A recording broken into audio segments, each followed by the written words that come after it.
Co-founder. It's a busy day this morning already. If you haven't seen it, there's a major piece on GoLocal about the impact of not only the Delta variant, but also what may be coming next. Those other variants that are now developing, including the Lambda, which has great concerns to many researchers around the globe. Take a look at that. It's a very in-depth piece. Also an unfortunate and serious incident relating to ATV riders assaulting a woman late last night in Providence as she tried to get around them, and more on that as well. You can read that in depth. But let's go to our friends at Mott Chace Sotheby's International. The highlight of the week in real estate is as hot can be. And we've got Kylie McCullough, who's a superstar down in Newport, Rhode Island. She's got that market heartbeat going. Kylie, thanks so much for joining us. My pleasure. Okay, so listen, Newport real estate market is, you know, as I like to say, when houses in the Fifth Ward are going for nearly $1 million, you know something is up in that market. Give us an overview of what Newport is looking like right now, and where does it end? Sure. So in the past year, so year to date, 2020 to 2021, I think always looking at a percentage is a good marker.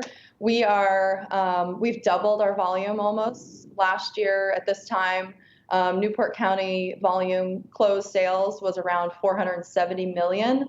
We're over 700 million year to date for 2021. So nearly double what it was at this time. And price is also another thing you're seeing. You're mentioning the Fifth Ward going for $1 million, which is true. We're up about 22%. So almost a quarter we're up from price point from last year.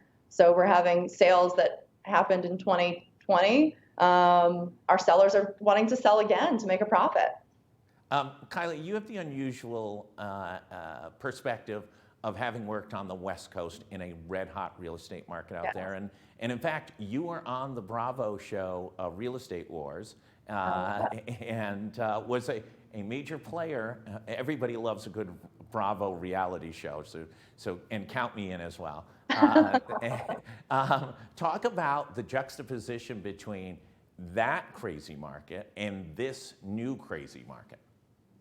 There's more inventory. So California, homes are much closer together. It's obviously a much bigger space. So you can have, you know, the song Little Boxes, it definitely applies. Lots of builder beige, zero lot lines. And so more transactional. It's great for television. It's great for Bravo. They can shoot on a 30, 60, 90-day timeline. Newport East, Newport, Rhode Island, it's a little bit longer timeline. We don't have the same economic centers that you see in a place like Orange County, Miami, New York. So the timeline for properties traditionally is longer. This year has been an exception to that.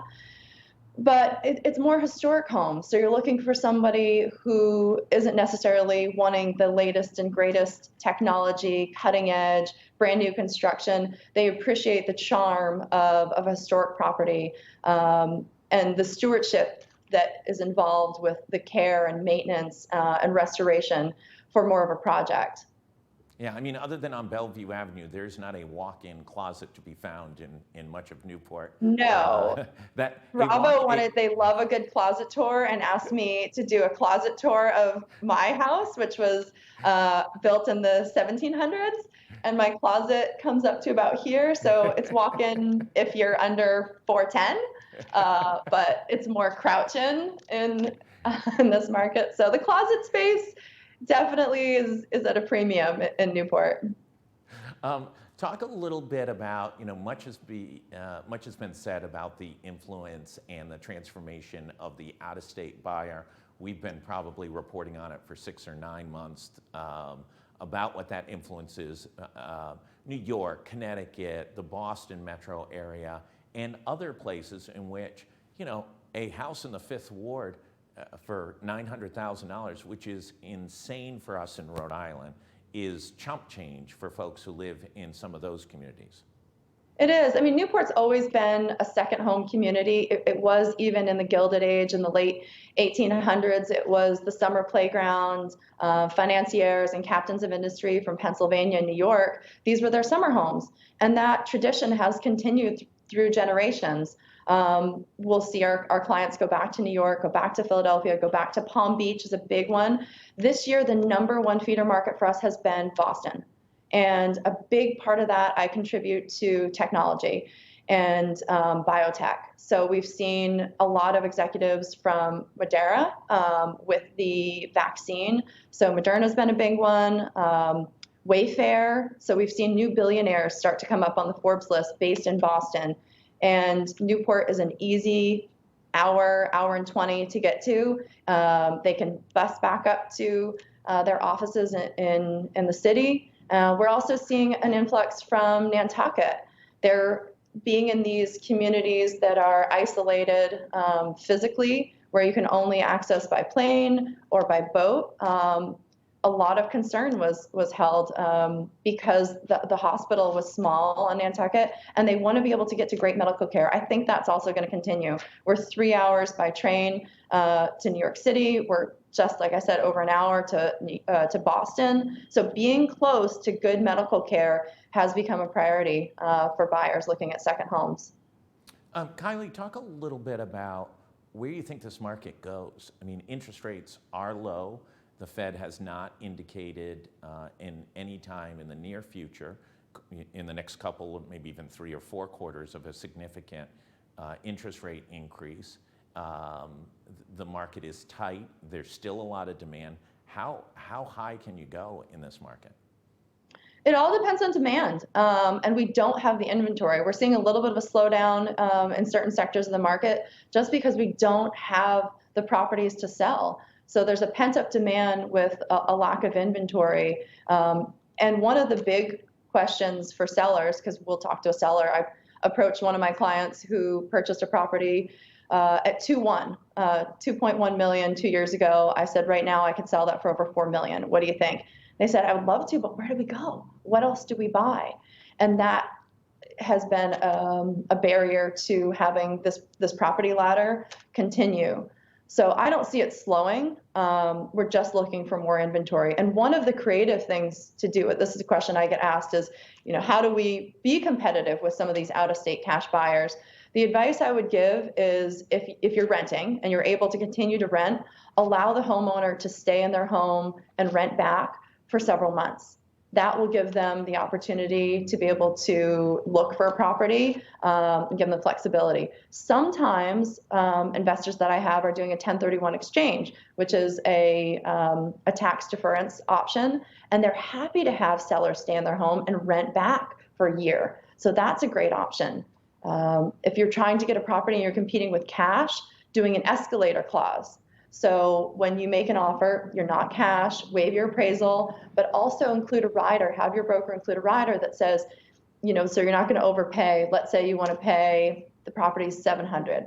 So you offer $700, but you do an escalator clause that says you'll pay $10,000 up to $1 million over any bona fide offer. And that's a way to be competitive in this market if you're able. Those are my 2 big pieces of advice. But I don't see it slowing. In terms of price point, I think there's still room to go. I think Newport is still tremendously undervalued in comparison to other markets like the Hamptons, Nantucket, Martha's Vineyard, Miami. We're starting to see more year-round clients. There's a lot of other things happening in the off-season. I just joined the board of the Opera House. That's going to start to come alive, and we'll start to see performances. We'll start to see music, theater, films, into the winter months and shoulder season. So yeah, Newport's not going to slow down anytime soon.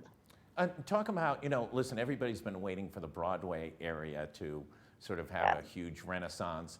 And I would say that prediction's been going on for 30 years. We are seeing price increases there, but we're not seeing that huge renaissance. It seems somewhat crazy because it does have a lot of historic properties. It is easy to get to everywhere, but it's got the shortest commute. If you work in Providence, you want to live in the Broadway area or the Point because you don't have to cut through town and add another 30 minutes in the summer and spring. Oh, absolutely. I mean, the points, it's a great value. If you're looking in the million-ish, 1.5 million price point, you can get some great little properties in there. One of the concerns that we do see is rising tide. And so that's been a concern for some buyers looking at elevation, what's going to happen to that area in the next 10, 20 plus years. That's one of the concerns we get with the point. Broadway is fabulous, young, hip, great restaurants and shops going in that area that are much needed and add some diversity and entertainment to Newport. There's so many different pockets. Yeah, no, absolutely. Does Newport run the risk, though, of being pricing out policemen, firemen, people who work in restaurants, the sort of, Absolutely. yeah. Yeah. I mean, is that the big danger for Newport right now? It's a huge concern. We look at why is there a shortage for service workers in restaurants and retail, and they can't find rentals. And that's the sector of the market that's been hurt. Is there was this big concern. Oh, the market's going to crash with the pandemic. No, there wasn't any inflation or mortgage crisis, but really it's those workers that got hit hard, and a lot of times the blame is put on social resources or going on unemployment. But really, I mean, one of the big drivers is there's no housing. If you make less than $100,000 a year, it's really hard to find a rental that you can afford on a salary where you're working nights for tips. So we have a lot of those service workers are commuting from Massachusetts, pushing out past even Middletown, Portsmouth are good options, but a lot of investors sold their rental properties. So there's less of a pool to rent. And a lot of landlords got out of the market. They saw an opportunity to sell for way over. They didn't have to deal with tenants, especially during the pandemic when they weren't able to pay. So they sold those properties at a premium. And so that pool of properties for rent has diminished. Let's go to probably the most important thing that people are wondering about. You were on Bravo's Real Estate Yes. Wars. If they did an episode, if they did a series here in Rhode Island with Mott Chace, Sotheby's International, who would be the most dramatic? Would it be Ben Scungio? Would he be the most dramatic, the high drama person in that series? I would love to see Judy. I would love to see our queen bee on that show. I think she would absolutely hate it. But I have talked to producers. I will say that nothing's been finalized. I would love to do more of an HGTV show, just to be fully candid. The timeline for closings in Newport and the desire to be on unscripted television by Newport's residents is much less than in Orange County. Most of my clients don't have a huge desire to be on reality television. They prefer to stay under the radar. I sign more NDAs in Newport, Rhode Island than I have in Newport Beach. Just because there's just less, there's less leased Ferraris and showboating going on in Newport, Rhode Island. But HGTV, there's definitely a lot of interest in the Gilded Age mansions. And it's really a fascinating look behind those gilded gates. I think that would make a fantastic show. And I have talked to a couple of different producers who have expressed interest with that, and also the connection with the yachting world. That's a huge draw, and another reason why I think Newport is tremendously undervalued. My husband's in the yachting industry. We just came back from the America's Cup in New Zealand. When you look out at Safe Harbor, at the Newport shipyard, the amount of mega yachts there is staggering. I mean, it looks like Palm Beach in the summertime here. So the amount of wealth that comes from the water and the properties that those clients are buying, the legacy from some of these homes that were built in the 1800s is just fascinating. What is life like behind those gilded gates for properties that have remained in these families? And then what happens when they sell them? When you're selling a 20,000 square foot house, where do you go? And what is the process of packing up a house like that? So that would be a fantastic show. Listen, we do a lot of reporting on Newport. We write a lot about. We've done some reporting that's gone global on the Bailey's Beach Club. They do not seem that happy when we break a big story related to their private clubs. I will tell you that. So Yeah. Yeah. Tell Bravo we're happy to partner with them at any time. Listen, Excellent. Kylie, thank you so much. Greatly appreciate you taking the time. For everybody else, stay tuned.